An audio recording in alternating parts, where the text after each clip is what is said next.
Muy buenas tardes, muchas gracias por acompañarnos. A nombre del sello Grijalbo y de Penguin Random House les agradecemos su presencia y le agradecemos a la Feria Internacional del Libro de Guadalajara este espacio. Estamos muy contentos de estar aquí para presentar un libro que nos entusiasma mucho, que creemos que nos va a dar para muchos años como una referencia periodística. En mi opinión, es uno de los libros, de los mejores libros de periodismo que se han publicado en los últimos años y que sin duda, como les digo, quedará como una referencia de las buenas prácticas periodísticas. Estamos muy contentos de que nos acompañe aquí la maestra Gaby Barketing. Teníamos intención de que presentara el libro en la Ciudad de México hace unos meses, pero pues por casualidades no se dio. La verdad es que no hay mejor persona que pueda presentarlo que ella, porque es parte de este libro. Ella colaboró con un prólogo que además pues no es un prólogo nada más para cumplir ni nada, sino que además es una reflexión interesante acerca del periodismo actual y de lo que se está haciendo, y sobre todo también de lo que aporta este libro a estas prácticas periodísticas. Sin duda es un libro que pues nos muestra mucho de la corrupción, de todo lo que pasaba en el sexenio de Peña Nieto, y que también pues nos da una posibilidad narrativa de contar estas marañas y corrupción que hubo en el gobierno. Y pues ya sin extenderme más, les agradezco mucho a Manu Ureste y a Cedric Raciel, dos de los tres autores de este libro, y nuevamente a la maestra Barketing por estar acá con nosotros.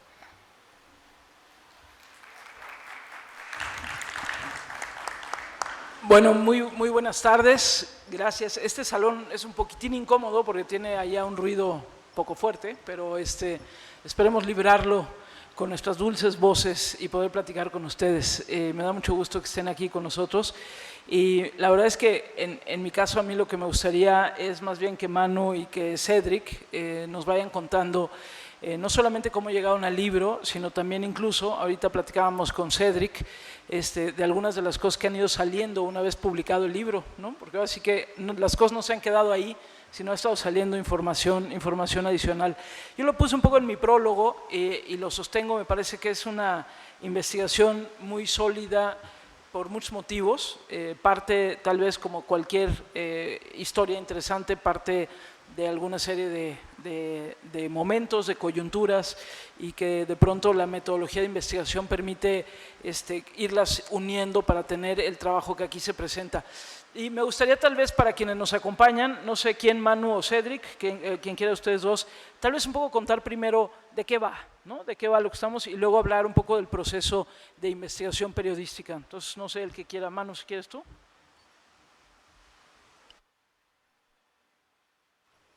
Ahora sí. Bueno, pues muchísimas gracias. La verdad que es un honor tener aquí a una gran maestra del periodismo como Gaby Barketing y estar aquí con mi compañero Cedric Raciel en un escenario, pues, ¿no? Pues un sueño, yo creo que hecho realidad para cualquier periodista, ¿no? En la FIL de Guadalajara, una de las ferias del libro, o la feria del libro más importante en habla hispana, ¿no? De América Latina. Y bueno, pues el libro El caso Viuda Negra, yo siempre digo que pueden ser como varios libros dentro de un solo libro, ¿no? Porque yo creo que se puede ver como un thriller policíaco, un thriller de novela negra. A mí me encanta el género y por eso disfruté mucho también a la hora de escribirlo. Pero al mismo tiempo es un libro, como ha dicho la maestra Barketing, es un libro de periodismo. O sea, es un libro de periodismo de investigación. Es un libro donde estuvimos un año pues, cultivando fuentes cercanas a la investigación del crimen y del mecanismo de corrupción financiero. Estuvimos haciendo múltiples solicitudes de información, de transparencia, para poder tejer esta enorme red de corrupción que hay detrás del caso Viuda Negra. Pero bueno, ¿de qué va? Pues el libro El caso Viuda Negra empieza como buena serie, ¿no? Empieza con la escena del brutal homicidio de Isaac Gamboa Lozano, que era un muy alto funcionario en la Secretaría de Hacienda de Luis Videgaray en el sexenio de Enrique Peña Nieto. Es un personaje que, si bien no era tan conocido, no era un personaje mediático, yo creo que nunca vi una entrevista de él, era un personaje más bien oscuro, gris. Era un personaje que sí tenía una gran importancia en el gobierno de Peña Nieto. De hecho, lo decimos en uno de los capítulos, le pusimos algo así como el hombre cuya firma valía millones, ¿no? Porque él se encargaba de firmar los convenios entre el gobierno federal, convenios multimillonarios obviamente, y los gobiernos de los estados. Por eso él también estuvo implicado en un caso de corrupción muy importante llamado Operación Zafiro, ¿no? Él participó, pues era como el enlace entre el gobierno federal y esta trama que presuntamente, a partir de la cual se desvió más de 250 millones de pesos al PRI en Chihuahua para las elecciones, ¿no?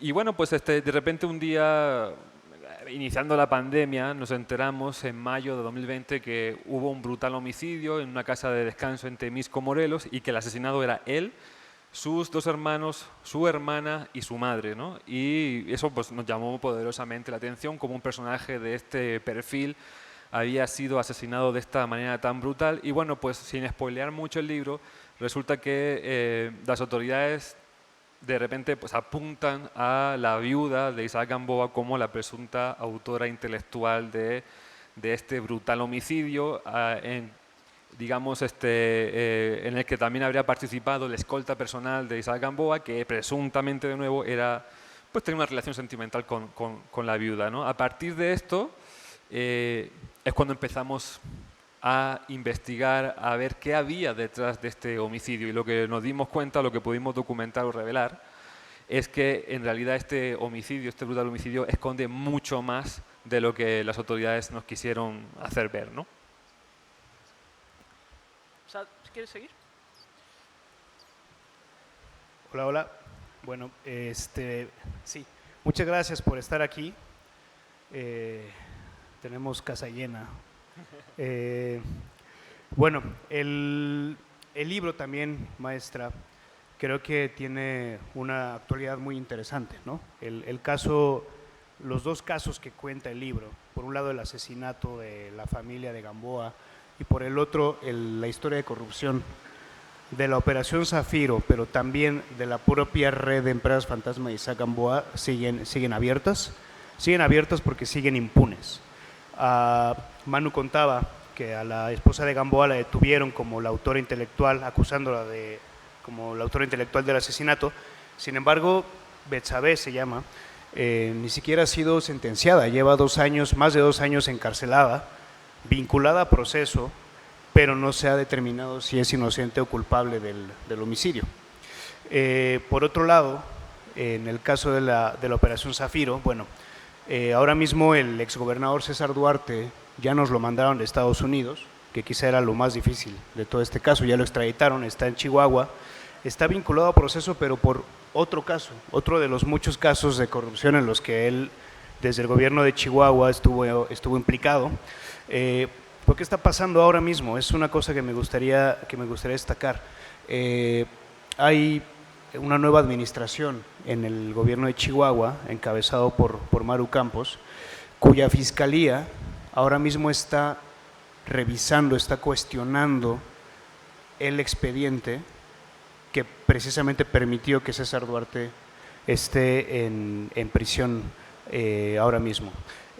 Acaba de ser detenido hace una semana uno de los fiscales, el fiscal que encabezó esta investigación, el exfiscal Francisco González Arredondo, y él está siendo acusado por la Fiscalía de Chihuahua de haber torturado psicológicamente a varios de los testigos que, vale decir, cómplices de los desvíos de César Duarte, testigos que rindieron declaración en contra de César Duarte, que dijeron cómo él les había ordenado armar todos estos desvíos. Y ahora mismo pues eso está siendo utilizado para cuestionar, para desmontar, para desarticular esta investigación, que yo creo que en última instancia el riesgo puede ser que al cuestionar, al desmontar toda la investigación, pues el propio exgobernador César Duarte podría incluso beneficiarse de esto, y pues incluso ese pequeño caso del que está siendo, por el que está siendo vinculado a proceso, pues también se venga abajo y él quede libre.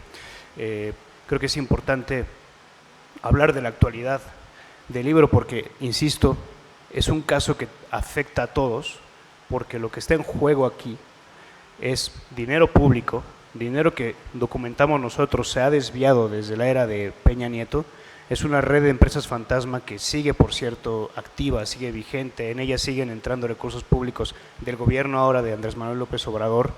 Y pues los ciudadanos, insisto, somos los últimos afectados de este asunto. Cuando se desvían recursos públicos, las víctimas de este desvío de recursos somos nosotros. Y algo que queremos con el libro, maestra, y también les digo a ustedes, es pues volver a poner sobre la mesa este caso, un caso que desentraña muchísimo, que ilustra la corrupción en el sexenio de Peña Nieto, sus mecanismos de desvío para perpetuarse, y que también es un hecho que todavía en el que todavía no hay justicia. Sí, a mí me gustaría ahorita, Cedric, regresar a esta parte de lo que está sucediendo hoy, las consecuencias de una investigación como esta, no lo soltemos, pero antes tal vez que ustedes nos pudieran compartir, sobre todo veo aquí algunas personas jóvenes también que posiblemente quieran hacer periodismo, o algunos no tan jóvenes que también quieran estar o están haciendo periodismo. ¿Cómo se hace una investigación como esta? ¿No? Es decir, ustedes son 3 autores de este libro, pero ¿cómo se hace una investigación así? Es decir, ¿se empieza cómo? ¿Se trabaja como en un país como el nuestro, en donde de repente sí se tiene acceso a la información, pero no siempre a la información que uno quiere? Hablaban ustedes dos de la importancia de cultivar a las fuentes, pero de pronto eso tampoco en sí mismo es lo único. Entonces, tal vez un poquito este trazado que permite llegar finalmente a un libro, en un trabajo que viene, pues como ya decías tú también, Manu, les lleva un año por lo menos y les lleva sobre todo también mucho trabajo de estar hurgando. Entonces, si nos pudieran compartir un poquito este mapa de navegación, Manu. Sí, claro. Pues mira, a mí siempre me gusta contar un poco esta anécdota, Gaby. La investigación como tal del caso Viuda Negra surgió un poco, de una manera un poco hollywoodesca, ¿no? Como casi película de periodistas de Hollywood, ¿no? De repente un día ya había sucedido el asesinato de Gamboa y de su esposa, pero todos estábamos metidos en la pandemia, ¿no? En cubrir la pandemia, y un día, pues nuestro compañero Francisco Sandoval, que como sabes era nuestro subdirector de Animal Político, fue a una reunión, a una de las muchas reuniones que tenemos, con cafés informales con fuentes, con autoridades federales, y en este caso fue con una autoridad de la Secretaría de Hacienda, y de pronto no sabemos muy bien si de manera intencional o por accidente alguien le dio un USB a nuestro compañero, y nuestro compañero obviamente rápidamente como periodista pues se quedó con el USB, y resulta que dentro de ese USB venía información, venía una carpeta que decía el caso Viuda Negra, y venía muy poca información en realidad, era un PowerPoint, o sea, de 10 fichas, tampoco se piensen que era así guacamaya, o sea, era un PowerPoint, ¿no? Pero ya ahí venía, claro, cuando tú ves que el caso Viuda Negra, dices, ah, caray, pues esto qué es, ¿no? O sea, obviamente, pues de chismosos vamos a ver qué es, obvio, ¿no? Y empezamos a ver que era una ficha sobre una investigación que estaba haciendo la autoridad federal a Isaac Gamboa, pero sobre todo a su esposa. Y entonces ahí vimos, por ejemplo, que había 3 empresas, presuntamente en ese entonces fantasma, que habían hecho movimientos, depósitos de dinero presuntamente irregulares a la esposa de Isaac Gamboa, a Betsabe Brito. Incluso había operaciones de que le vendían una casa a la esposa. Y entonces eso lo tomamos como el punto de partida, ¿no? El punto de referencia, de decir, bueno, a Isaac Gamboa, después de su asesinato, las autoridades lo investigaron, no encontraron nada, pero sí encontraron un indicio en la esposa, que parece ser que utilizaba como prestanombres. Entonces, a raíz de eso, les ponemos el tema a Daniel Moreno, ¿no? Al director de Animal Político. Obviamente, Daniel pues también tiene un gran olfato periodístico de muchos años, no lo estoy llamando mayor, pero de muchos años ya en el oficio. Qué bueno que no está aquí. Pero lo es. No está aquí, ¿verdad? No. No. Pero le llegará el chisme, no te preocupes. Él vio mucho potencial en esa investigación, y en un inicio se planteó un poco como qué ironías tiene la vida de que un funcionario que participó en un caso de corrupción, cuando iba a disfrutar de las mieles de la riqueza, la esposa lo manda a matar, ¿no? Pero eso fue como el planteamiento muy inicial.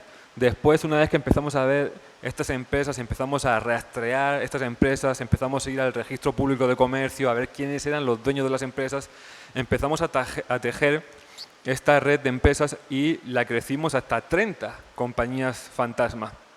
Entonces, a partir de ahí vimos que el caso era mucho más que un funcionario que mala onda, que su esposa lo mató justo antes de empezar a disfrutar de las mieles de la corrupción, sino que había detrás de este asesinato, había mucho más, había una red de empresas fantasma que después, con entrevistas con autoridades federales, nos confirmaron que habían lavado al menos 5.600 millones de pesos, ¿no? Por eso decimos que es la mayor red de lavado documentada en el peñismo, ¿no? Y entonces digamos que fue parte de la aportación que hicimos, poner en el mapa esta red de empresas, ir a visitar a los dueños. Evidentemente tenían toda la clásica estructura, ¿no?, de empresas fachadas, de empresas fantasmas. Los dueños vivían supuestamente en colonias muy pobres de Tlalnepantla, fuimos y evidentemente ahí no encontramos nada, ¿no? Y bueno, pues eso fue un poco, hicimos trabajos de solicitudes de información y para también documentar y revelar algo muy importante en este libro, y es que esta red de empresas fantasmas no solamente fue utilizada por Isaac Gamboa y su esposa, sino que también recibió contratos del gobierno federal actual a través de la Guardia Nacional y también del Partido Acción Nacional, de la oposición. Entonces, digamos, fue todo un trabajo muy arduo de investigación en el que no solamente tuvimos acceso a la documentación relativa al homicidio, que también por eso podemos documentar, narrar con ese nivel de detalle, hasta con diálogos, porque vienen en esos documentos esos diálogos. Entonces, lo que va a tener el lector en sus manos es un trabajo periodístico muy documentado de qué fue lo que sucedió en el homicidio brutal de Isaac Gamboa y qué se esconde detrás de ese homicidio. Y ahí, en ese sentido, Cedric, me gustaría también que nos contaran, con toda esa información, cómo narrarlo en relativamente pocas hojas, porque uno podría pensar que esto daría para, no sé, para muchísimo, ¿no?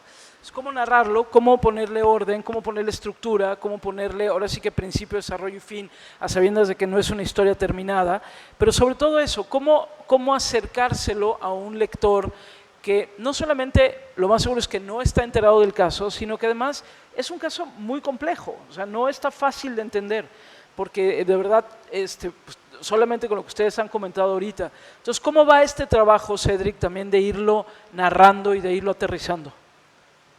Bueno, es verdad, el caso tiene muchas ramificaciones. En principio porque nosotros nos planteamos que no nos podíamos quedar con la versión de la Fiscalía de Morelos de que esto era un crimen pasional, porque eso para nosotros abiertamente era un intento de carpetazo a esta investigación. La Fiscalía de Morelos, por cierto, recientemente hemos sabido que sus métodos de trabajo quizá no son los más pulcros, ¿no? Sobre todo en los casos de feminicidio que hemos conocido recientemente de la Ciudad de México y que, bueno, tienen lazos hasta Morelos.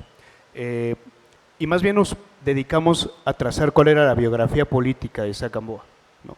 Cuando nosotros robustecemos en la trayectoria de Gamboa, pues cuál fue su participación en la Operación Zafiro, para nosotros tiene mucho más sentido que las razones de su homicidio pudieron estar allá, en lo que pasó en Chihuahua y no tanto en lo que estaba pasando en su propia casa, ¿no? En su matrimonio con Betsabé y en el affair de Betsabé y demás, presuntamente, ¿no?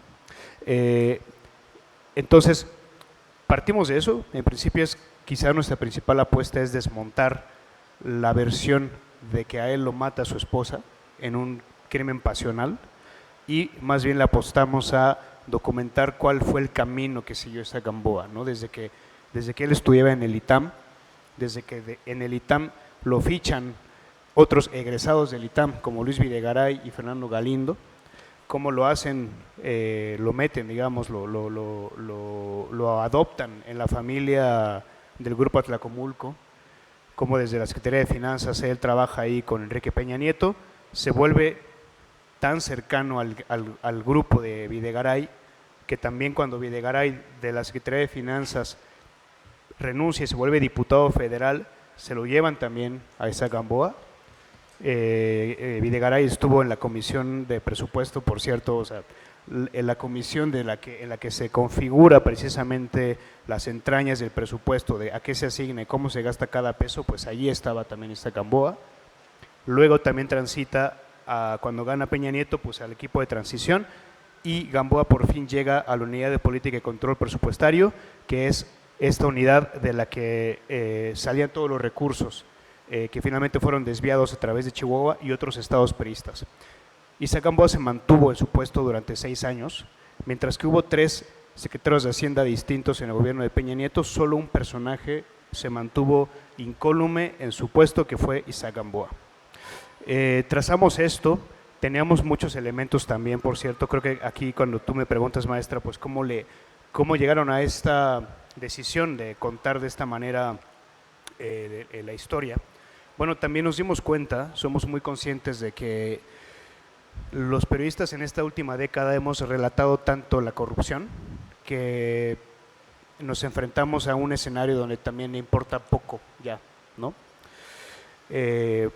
Tenemos un caso en el que ya no necesitábamos personajes, ¿no? Era un caso, no es un caso frío, vacío de espíritu, digamos, en el que solamente hay empresas y transacciones.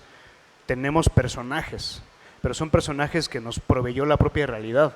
Eran personajes ambiciosos, eran personajes con miedos, infieles, también con pensamientos asesinos, ¿no? O sea, tenemos ahí, documentamos cómo hubo algunos funcionarios federales que mencionan abiertamente, pues cómo les cruza por la cabeza matar a alguien con tal de mantener oculto, digamos, y protegido el caso de la Operación Zafiro. Y de ahí jalamos, ¿no? De ahí platicamos entre los 3 autores y dijimos que pues teníamos que aprovechar lo que nos estaba dando la propia realidad, que era contar la historia de corrupción siempre, digamos, en su forma concreta en la vida de las personas, pero claro, sin perder de vista que lo que queríamos contar era no el asesinato, no el crimen pasional, sino que Isaac Gamboa era la pieza clave en una red gigantesca de corrupción en el sexenio peñista, y no perder de vista eso nunca. Siempre hicimos rodeos, ir y venir en las historias personales, pero siempre centrándonos en Gamboa y en su papel en los desvíos en el PRI. Ya.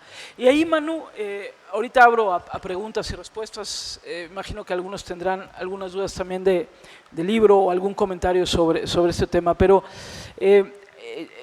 cuando yo sé de la historia primero, antes del libro, digamos, pero cuando se empieza a saber de la historia, uno de pronto no se imagina cómo se puede mapear la corrupción incluso geográficamente, ¿no?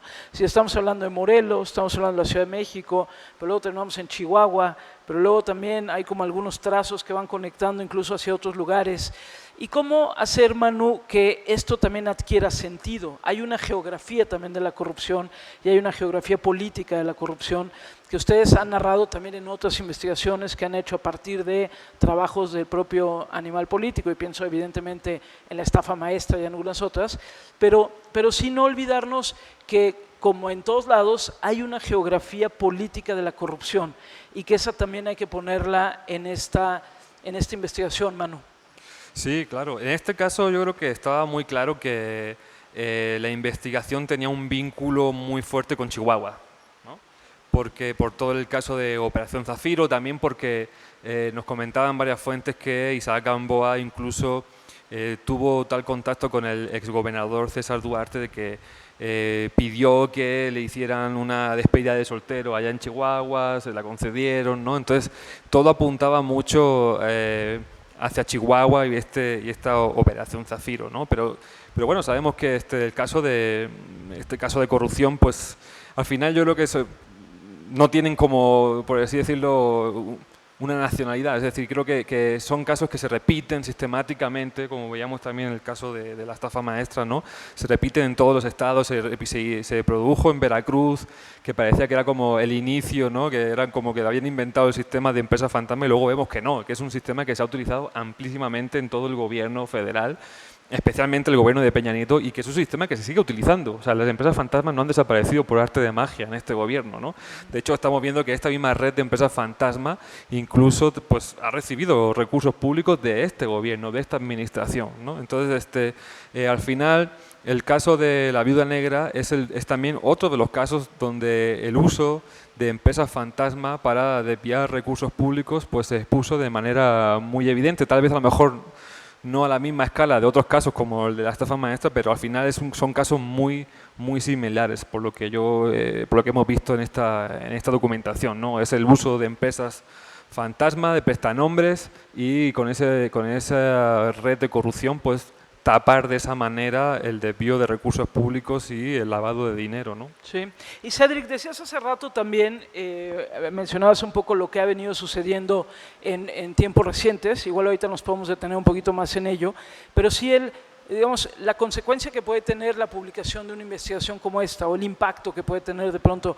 Yo sé que como periodistas lo que ustedes hacen es investigar, contar, probar y ahí está, ¿no? Ustedes no son fiscales, a ustedes no les toca perseguir nada, a ustedes les toca el trabajo que hacen y que yo lo pongo en el prólogo, que es hacer un periodismo honesto, un periodismo que parte de la información, de los datos, que va tratando de atar cabos para llegar a presentar una historia. Ya a otros les tocará investigar. Pero de todos modos, Cedric, sí han pasado cosas desde que se publica esta investigación. Sí, ha pasado cosas desde que tras la publicación y también durante la investigación. Un ejemplo es el hecho de que cuando intentamos platicar con Betsabé, como les decía, Betsabé estaba en ese momento encarcelada en un penal local en Morelos. Estuvimos intentando mucho acercarnos a ella para conocer su versión, para que nos dijera pues, lo que quisiera, lo que le conviniera también. Y cuando por fin aceptó hablar con nosotros, la cambiaron de penal, la cambiaron a un penal federal de máxima seguridad, un penal femenil también en Morelos, y eso nos complicó muchísimo poder hablar con ella. Entonces, a mí se me hace que eso es un ejemplo de una cosa que estaba sucediendo mientras investigábamos esto.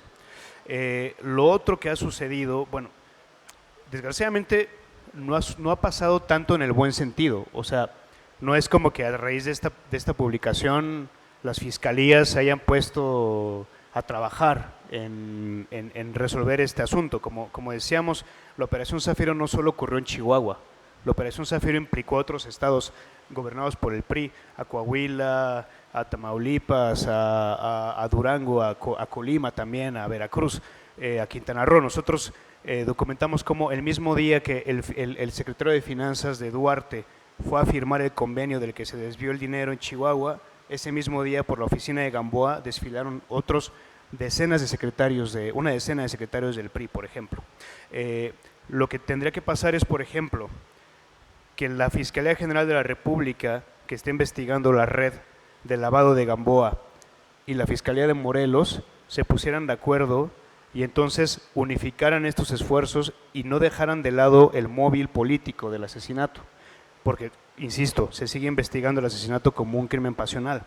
O también podría pasar, por ejemplo, que la Fiscalía General de la República, actualmente encabezada por el fiscal Hertz, bueno, ahí está César Duarte, que atrajera la investigación de la Operación Zafiro, que está ahora mismo también entrampada en la Suprema Corte de Justicia, que abriera otros frentes de la corrupción en Chihuahua y entonces tomar a César Duarte como quizá un testigo clave de esto. Digo, murió desafortunadamente Isaac Gamboa, pero hay otro personaje que también sabe mucho y que sigue vivo y que está aquí, que es César Duarte. Bueno, eso también podría pasar. O sea, lo que estoy haciendo es una descripción de lo que más bien no está pasando, de lo que idealmente debería suceder, pero tampoco está ocurriendo. Eso también llega a ser frustrante para nosotros, pero como tú decías, maestra, pues sí, no somos nosotros fiscales, no somos ministerios públicos, pero sí podemos desde esta trinchera volver a poner el tema sobre la mesa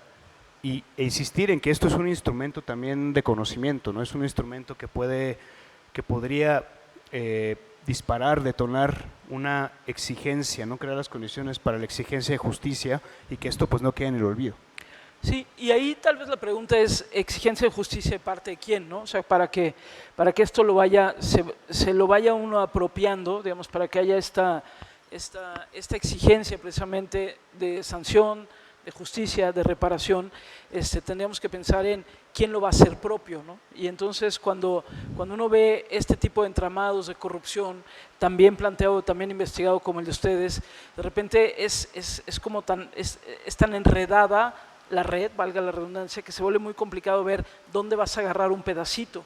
Los nombres que están ahí son nombres que conocemos, pero son nombres que están haciendo ahora otras cosas, ¿no?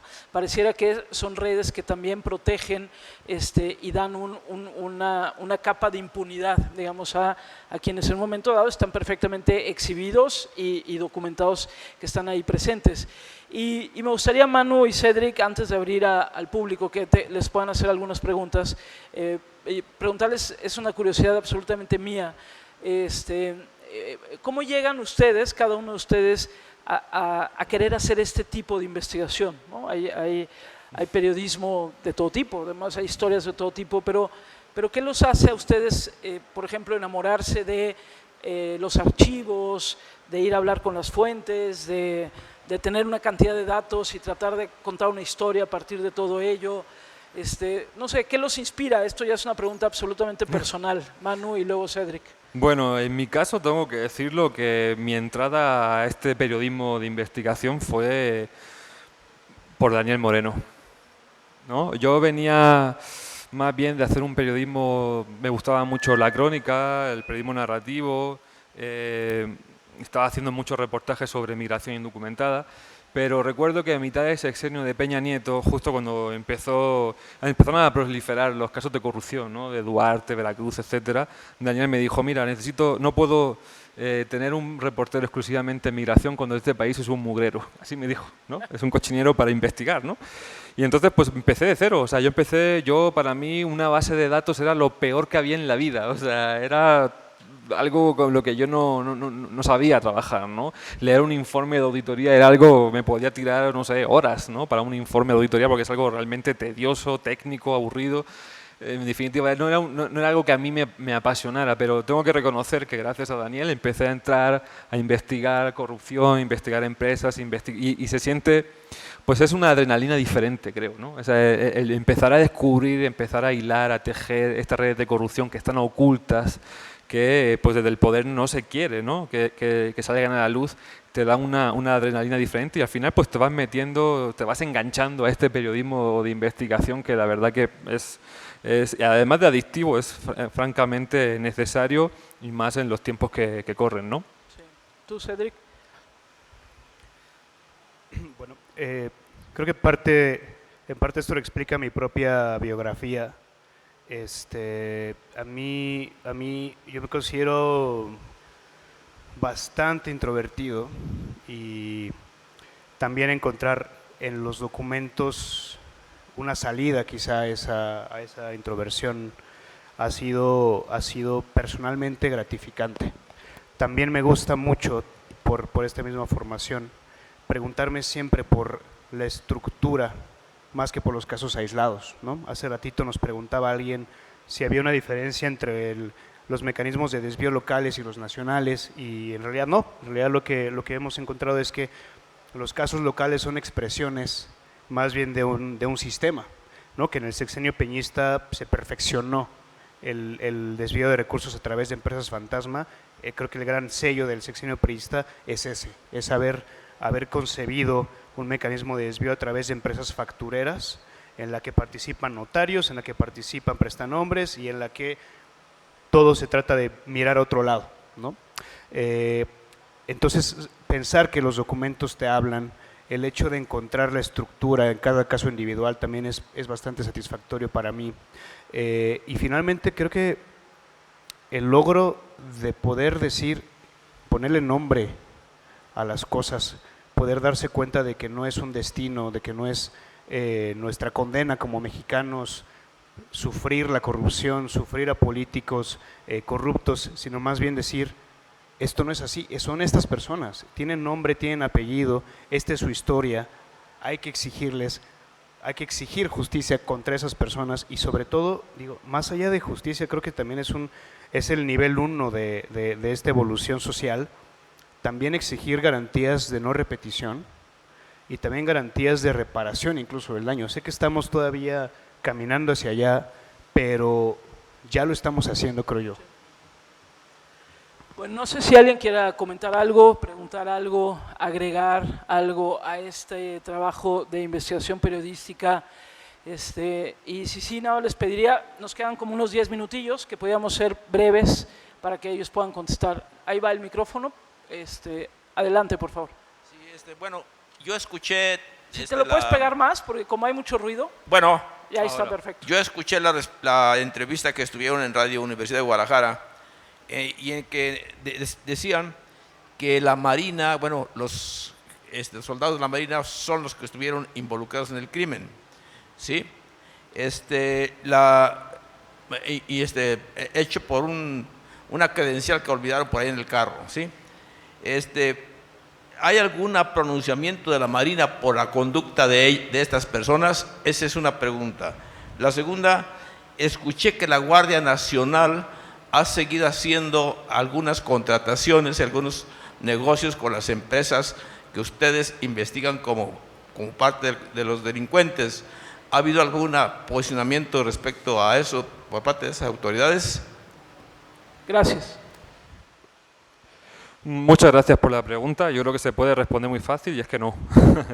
No ha habido... De la Marina creo que hubo, después del homicidio, no me acuerdo si fue algún comandante general del ejército que dio una conferencia de prensa para decir que los que estaban implicados eran uniformados de la Marina, pero no ha habido mucho más allá de eso, ningún otro pronunciamiento. De hecho, lo último que sabemos es que uno de los implicados sí está detenido, porque esa es otra de las cosas que van a encontrar en el libro, ¿no? Las inconsistencias también tan raras que estos supuestos marinos de élite, bueno, sí eran marinos de élite, resulta que luego dejaron olvidado la credencial en el coche que huyeron y dejaron el coche abierto, ¿no? Es parte de estas cosas muy extrañas en el homicidio que no encajan, pero los otros marinos siguen prófugos de la justicia. Eso es hasta lo que sabemos ahora. Y en cuanto al tema de la Guardia Nacional, no ha habido tampoco ninguna respuesta, ningún pronunciamiento. Cuando publicamos esa investigación que salió primero en Animal Político, buscamos tanto a la Guardia Nacional como al Partido Acción Nacional, al PAN, para preguntarle por un posicionamiento por estos contratos a esta red de empresas fantasma, pero no hubo en ningún caso que yo recuerde, no hubo ninguna respuesta. Y hasta la fecha sigue sin haber respuesta y no creo que la vaya a haber. Sí. Muchas gracias por la pregunta. Sí, el micrófono lo tienen por allá, sí, ahí está, ahí va, del lado izquierdo, sí. Me llama la atención esto de las empresas fantasmas. ¿Cómo le das seguimiento? O sea, están diciendo que hoy por hoy hay recursos y que se van a esas empresas fantasma. ¿Cómo es ese seguimiento? ¿Cómo hacen esto para que ustedes lleguen a esa conclusión hoy por hoy? ¿Cómo sabemos que recursos públicos se van a empresas fantasma? Bueno, en el caso más sencillo de documentar es porque muchas veces los propios gobiernos de los 3 niveles hacen contratos públicos con estas empresas, ¿no? Entonces hay veces que es fácil, ¿no? Que estas empresas, por ejemplo, en este caso del caso Viuda Negra, ya había varias de esas empresas catalogadas por el SAT. El SAT publica una lista una lista negra, ¿no? De empresas fantasma, es decir, empresas que ya fueron a visitar el SAT, que es la máxima autoridad en el tema, y dice, bueno, pues aquí esta empresa que ha emitido facturas por no sé cuántos millones, en realidad no existe. O sea, es un lote baldío, o es una casa donde no vive nadie, o la persona que vive ahí no tiene nada que ver con una empresa, ¿no? En ese caso, que es, insisto, el sencillo, pues es fácil de documentar. Es decir, el gobierno federal o el gobierno estatal le dio un contrato de 100 millones a esta empresa que ya está catalogada como fantasma. Déjame decirte que a veces son tan cínicos que les da igual que estén catalogadas así. O sea, les dan igualmente los contratos. O también hemos encontrado ya modalidades más sutiles, que es que, por ejemplo, para evitar precisamente que los periodistas nos demos cuenta de estos contratos, porque se supone que son contratos públicos que puedes encontrar en plataformas como Compranet, que es pública, lo que hacen es simplemente hacerle transferencias de dinero o facturas. Entonces ahí ya tiene que ser una labor mucho más de que alguien en la autoridad te dé una pista de, oye, esta empresa está recibiendo no sé, facturas de la Secretaría de Desarrollo Social, ¿no? Entonces ya ahí nosotros podemos, con ese hilo, pedir por transparencia, dame todas las facturas de Sol que le diste a esta empresa. Y ahí podemos como documentar, aunque insisto, esa modalidad ya es más compleja que nosotros la podamos detectar. Pero en la sencilla, que es Por ejemplo, en otros casos de corrupción lo que hemos visto es que Pemex le da un contrato de 500 millones de pesos a una empresa que tú vas, la investigas, la reporteas en el terreno y ves que en realidad no existe, o que la dueña, supuesta dueña de la empresa, es una señora que vende tamales en la esquina que no tiene absolutamente nada que ver con eso. Entonces, a partir de ahí se hace el trabajo de investigación sobre esa empresa, porque tampoco se trata de llegar y decir, toqué la puerta y no salió nadie, empresa fantasma. No, o sea, se requiere un trabajo de investigación bastante más a fondo, ¿no? Pero por lo general, cuando tú ves eso, ya es un indicio muy fuerte de que lo que vas a encontrar es una empresa fantasma, ¿no? Y, no sé y si yo, respondí. yo agregaría ahí a eso también que de pronto hay mucha más información disponible de la que creemos. El problema es qué hacer con esa información, ¿no? O sea, creo que parte de lo que han hecho muy bien periodistas como Manu y como Cedric es que, y lo decía ahorita Cedric también, esta posibilidad de irte metiendo a los documentos, de irte metiendo a los archivos, de poder cruzar información. La verdad es que sí hay mucha información pública. A veces hay tanta información ahí, pero de tal manera que nadie sabe qué hacer con ella. Y entonces se vuelve opacidad por transparencia, porque los datos ahí están, pero de pronto no sabes qué hacer con ellos, hasta que le vas como siguiendo, vas investigando, vas cruzando información. Por eso yo les insistía tanto en cómo se van haciendo estas cosas, ¿no? Cómo tienes acceso, por ejemplo, cómo leer una base de datos. Las bases de datos a veces no se hablan entre las propias bases de datos, lo cual es también una bronca.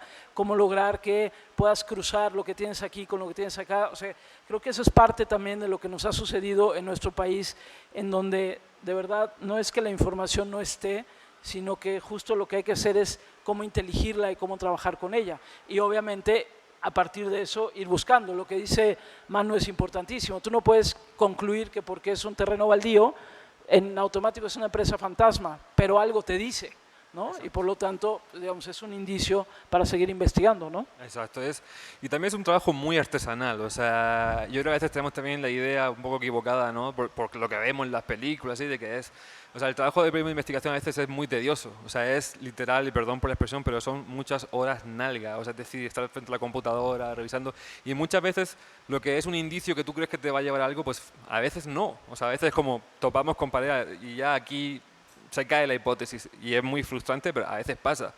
Pero para poder seguir avanzando fase a fase, paso a paso, tienes que ir cumpliendo con este largo recorrido hasta llegar a la información, ¿no? Que es complicado, pero bueno, pues esa es parte de nuestro trabajo. Bueno, nos quedaría tiempo como para, si somos rápidos, para 2, porque aquí son muy puntuales en la fila. Buenas tardes. Preguntarles, dado lo que han encontrado, saber hacia dónde se dirige el caso de la viuda negra. Es decir, es un caso que terminará siendo otro que quede impune, sin justicia. ¿Hacia dónde creen que se dirige? Y por otro lado, si tienen contemplado publicar una segunda parte de este libro. Gracias. La clásica de la segunda parte. Adelante. Hola.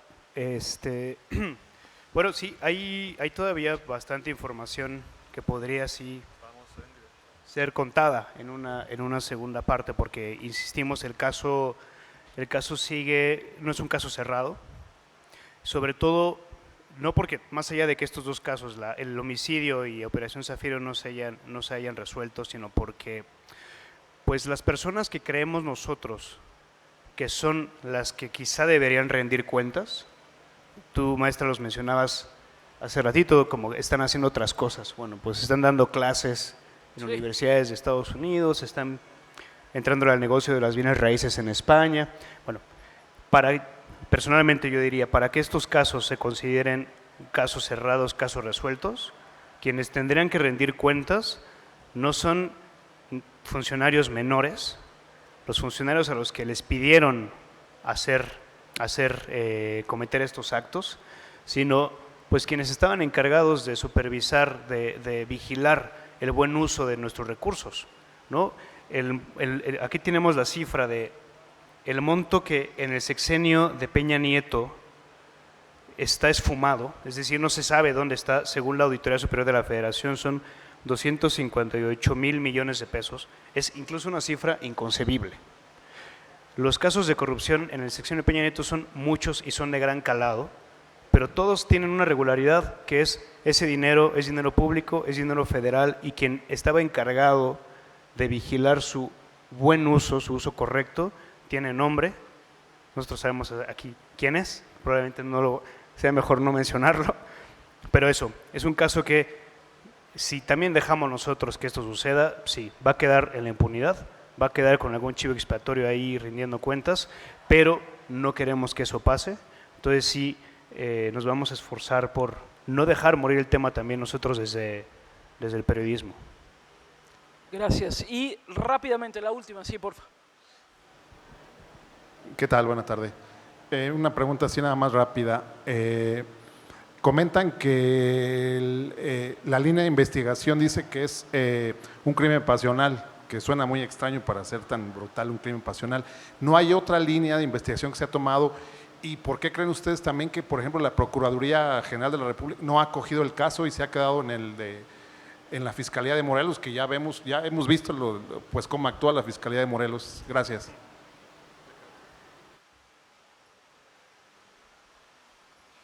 Sí, es una muy buena pregunta, ¿no? Que también nos planteamos nosotros. ¿Por qué le cuesta tanto a la Fiscalía General de la República traer este tipo de casos, ¿no?